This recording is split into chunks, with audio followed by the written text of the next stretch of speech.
So it is finally here. Ghost Reaper Girl, or Ghost Girl, depending on where you're reading, is finally out. We have chapter 1. It's called, what was it, May I Come In? I think it's funny.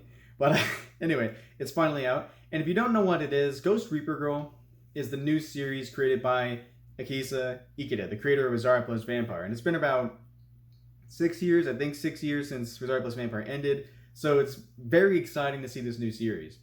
And to quickly summarize the chapter, the whole idea is that evil spirits from hell have appeared into the human world, and the main character, Chloe Love, happens to have this ability to be a great vessel for evil spirits. And so these evil spirits keep getting attracted to her and want to take over her body, but then she meets a nice guy named Kai, and Kai's like, you know what, I'll protect you, and he's a big fan of her. He likes what she does because she does like movie roles.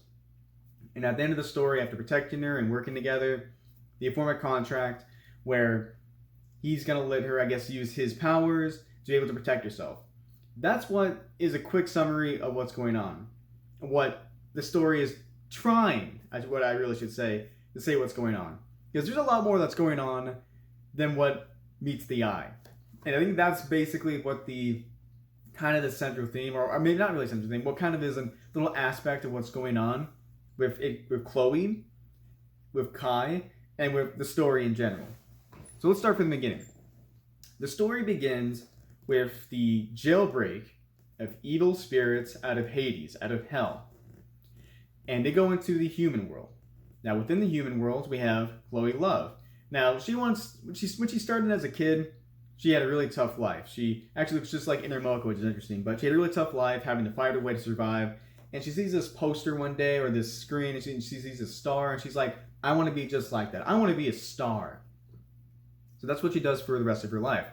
And we see her at this point in an interview with this guy for a role.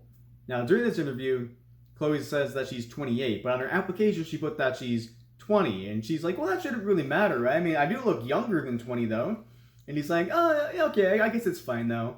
So from there, an evil spirit then it's like, man, I really should take over her body, and tries to take over her body. And Chloe just kicks him away and goes on her journey. More evil spirits come, and that's when Kai shows up. So Kai is a good guy. He's such a good guy. Let me tell you exactly why he's a good guy. First off, he's part of Arkham Bullet. And apparently Arkham Bullet are the people that are trying to stop the evil spirits, or who run security. They do something in Hades. That's all we know so far. They do something in hell that I guess either contains or keeps evil spirits at bay. I guess that's what they do. That's what he tells us he's part of. He tells us he's part of Arkham Bullet. He's also a big fan of Chloe. He freaking, like, he says he's a lolicon. He loves the way she looks. She's beautiful in his eyes, and he loves her roles. He's like, yeah, I love you working as Dead Body because she's a star. I loved you in Ghost Reaper Girl, the TV show. I think it was a TV show. Ghost Reaper Girl, the TV show. He's a big fan of her. He loves everything about her. It seems like he's such a good guy, and he even looks just like the main character of Rosario Plus Vampire. He looks just like Tsukune, and Tsukune was a great guy, right? I mean, he would risk his life all the time, willing to sacrifice it for the greater good, to save people and all this stuff. So Kai just must seem like a good guy, and then later on, when these evil spirits are attacking Chloe, he's willing to sacrifice himself to fight these evil spirits, and then for her benefit, to keep her alive. After all this is said and done, they join together, and he lets her use some of his power. And then he says, you know, we should form a contract so we can fight off these evil spirits. That's what we should do. I'll be your manservant, and you'll be my master, and we'll fight this off. And Chloe's like, that's great. So Kai seems like a great guy. He seems such like a great guy. But he's not.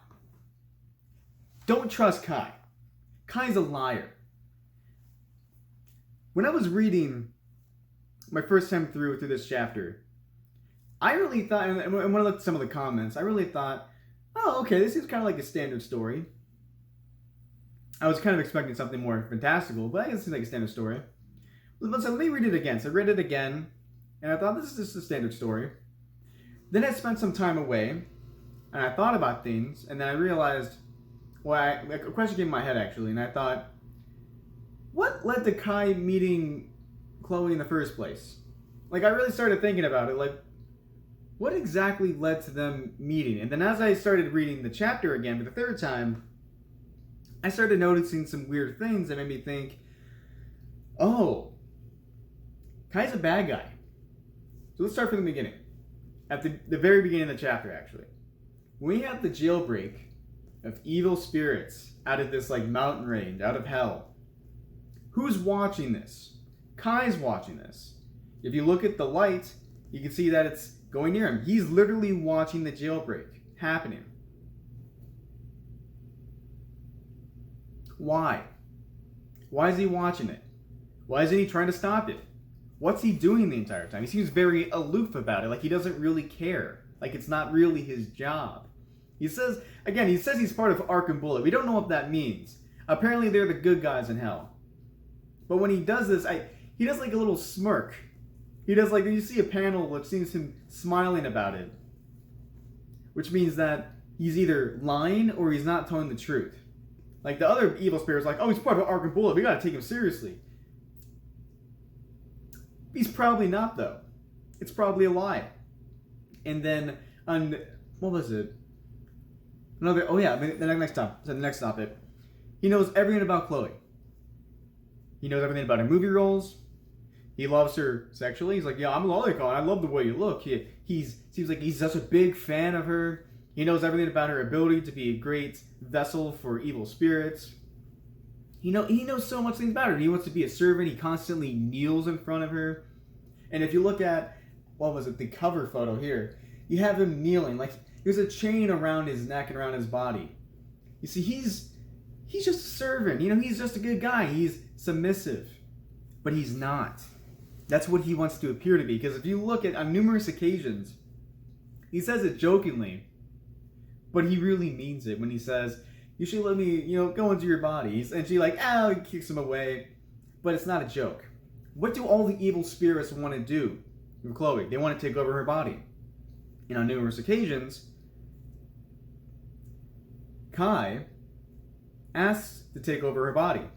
And then by the end of the story, or end of the chapter, what happens? He's taken over her body. Well, he tells her, hey, I'm your manservant, you're the master. That's our contract. But that's not how contracts work with devils, do they? How does it work? Well, let's first look at what happened with Kai and Chloe. They make a contract. Chloe gets these great things, these abilities to be able to fight against evil spirits. And Kai gets to go into her body. He gets to inhabit it. So he can survive because he can't really have a human form. What do devils do? Well, devils offer you whatever you want, and in exchange, they get your soul. Kai offered her the ability to protect herself. In exchange, he got to enter her body. I think that Kai is a bad guy. He's masquerading as a good guy.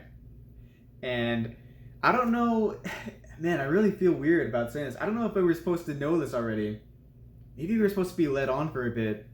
Maybe it's too obvious. Maybe that's the problem. But that's what's going on. He's more than meets the eye. He's probably a bad guy. Or at the very least, he's not telling the truth. And I think that's interesting. So besides that, there's only one other little subtext going on, and that's really from the author saying, like, there's not going to be a sequel to Zarya plus Vampire. There's not going to be a third season. There's this thing where Kai, like, he wants a sequel, and she's like, there's not going to be a great sequel. There's not going to be a sequel, but I am appreciative you're a big fan of mine. That's the only other thing that's really included. It's kind of like the message from the author saying, hey, back off. I appreciate you're my fans, but I'm kind of done with that. So besides that, that's all that's going on. But I feel very interested in what's going on. It took me a few reads to really, I guess, pick up on things. And I guess I'm going to have to keep doing that because that's got me interested now. But I was interested before when I was, because the author is creating this, Sekida, but now I'm more interested now after reading it. So besides that, thanks for watching.